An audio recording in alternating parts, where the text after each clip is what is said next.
That's where you're walking to. Oh, this is spectacular.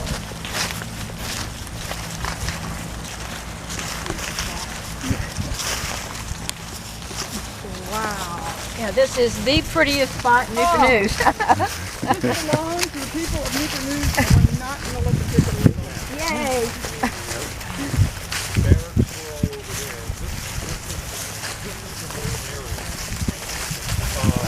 You know, what surprised me is this might have been from that camp, that might have been septic or...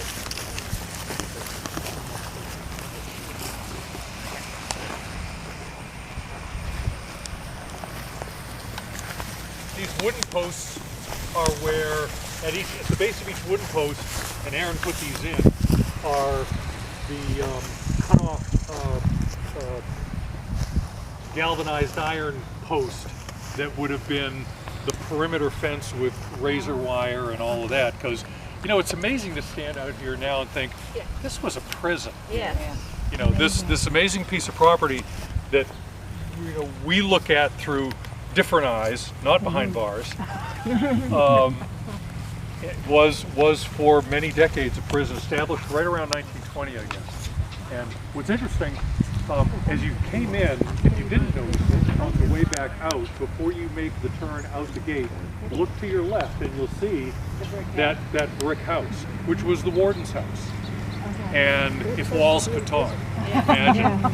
But I'm, a couple people maybe didn't hear this. I was with the Virginia Living Museum for a number of years in the education department, a great privilege, and I currently work part-time for Newport News. And so my role here is just to say a couple things about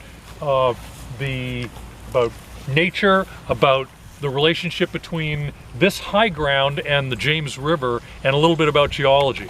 So I promised to have you out of here, as I said, between 4:30, 4:45. Sounds good to me. It is testable material, so just want to let you know. But with the exception of a couple of things, most notably the line of very mature crepe myrtles. What you're seeing out here is what would have been here pre-settlement. And just a couple of things to mention.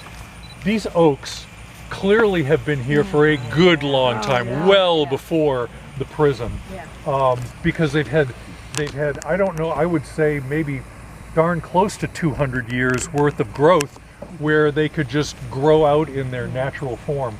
Both of these, by the way, are red oaks. Now, throughout the country, oak is one of the most common trees that you'll find in just about any habitat where there are trees.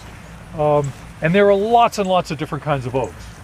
But basically the family of oaks break down into the red oaks and the white oaks. There are a couple of others that are distinguished differently, but they don't read our books, and so they don't care. But these are two examples of red oaks. And most of the oaks that you see, with a few exceptions, will come in under either the red or white oak category. So how do you know the difference? It's actually very, very easy.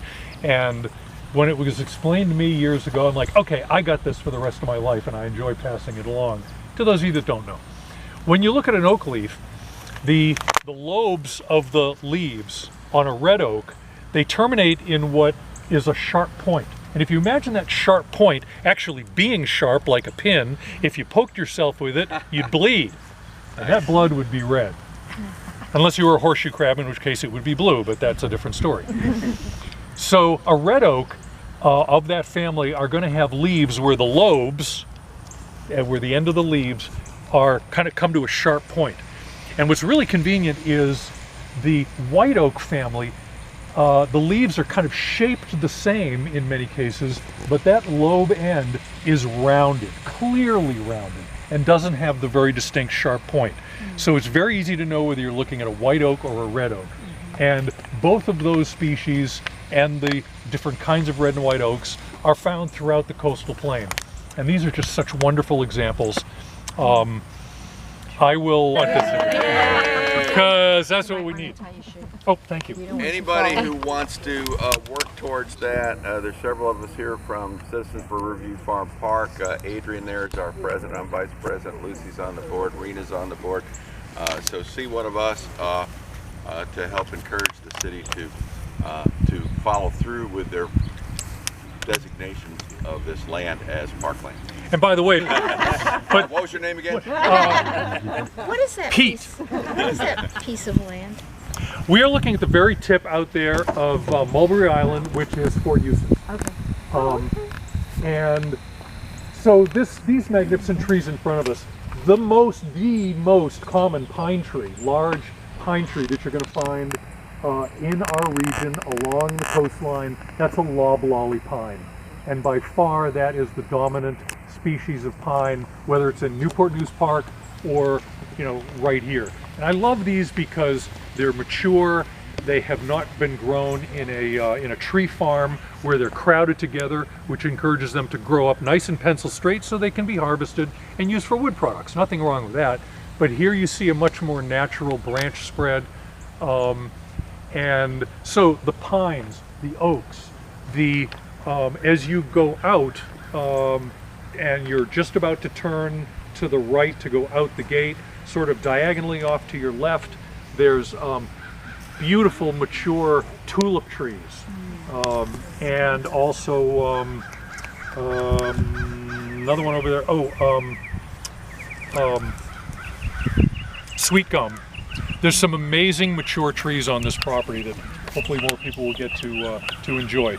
We're going to walk down a little bit here, and then Aaron's going to say something about